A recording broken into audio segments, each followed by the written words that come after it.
మళ్ళీ ఈ రాష్ట్రం వెనకబడకూడదు అంటే ప్రజల్లో కూడా ఆ చైతన్యం కంటిన్యూగా రావాలి, సాటిస్ఫాక్షన్ ఉండాలి. ఈ దీపావళి సందర్భంగా వాళ్ళకి అభినందన తెలియజేస్తూ, శుభాకాంక్షలు తెలియజేస్తూ, వెల్త్ క్రియేట్ చేయడంలో భాగస్వాములు కావాల్సిందిగా కోరుకుంటూ, భాగస్వాములుగా ఉంటే వెల్త్ క్రియేట్ చేస్తే ఆ వెల్త్ మీకు ఇవ్వడానికి ఏమాత్రం ఆక్షేపణ లేదు. ఇది కంటిన్యూస్ నిరంతరం చేయాల్సిన పని. అందరం ఫస్ట్ ఆఫ్ ఆల్ మీరు హ్యాపీగా ఉంటే ఆ తర్వాత పనులు కూడా అదే స్పీడ్లో జరుగుతాయి.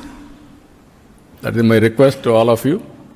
మీరు కూడా ఇదే స్ఫూర్తితో కింది వరకు వెళ్ళి అందరినీ కన్విన్స్ చేయడమే కాదు, వాళ్ళల్లో కూడా జోష్ తీసుకురావాలి. మీరు అందరూ ఆనందంగా పనిచేసే పరిస్థితి రావాలి. ఇంత మురుగుమారుగా హార్డ్ వర్క్ చేయమని నేను ఒకప్పుడు చాలా చెప్పేవాడు మిమ్మల్ని అందరినీ, రాత్రి వరకు ఉండాలి, మీరు చేయాల్సిందే, ఎప్పుడైనా రావాలి. ఇప్పుడు అవన్నీ చెప్పడం, ఏదైనా ఎమర్జెన్సీ వస్తే అప్పుడు రావాలి, లేకపోతే అంత అవసరం లేదు. స్మార్ట్ వర్క్ చేద్దాం, సాఫ్ట్ స్కిల్స్ కూడా డెవలప్ చేసుకుందాం అందరం. That is my request for all of you. ఏమైనా ఉన్నాయా మీకు? డౌట్లు ఏమైనా ఉన్నాయా? మీకు కూడా దీపావళి శుభాకాంక్షలు. బాగా రాయండి. Okay, thank you. గుడ్. 5 నెలల్లో జరిగినటువంటి ధ్వంసాన్ని కరెక్ట్ చేయడానికి ఎన్డీఏ ప్రభుత్వం రాత్రింపగళ్ళు పనిచేస్తున్నాం.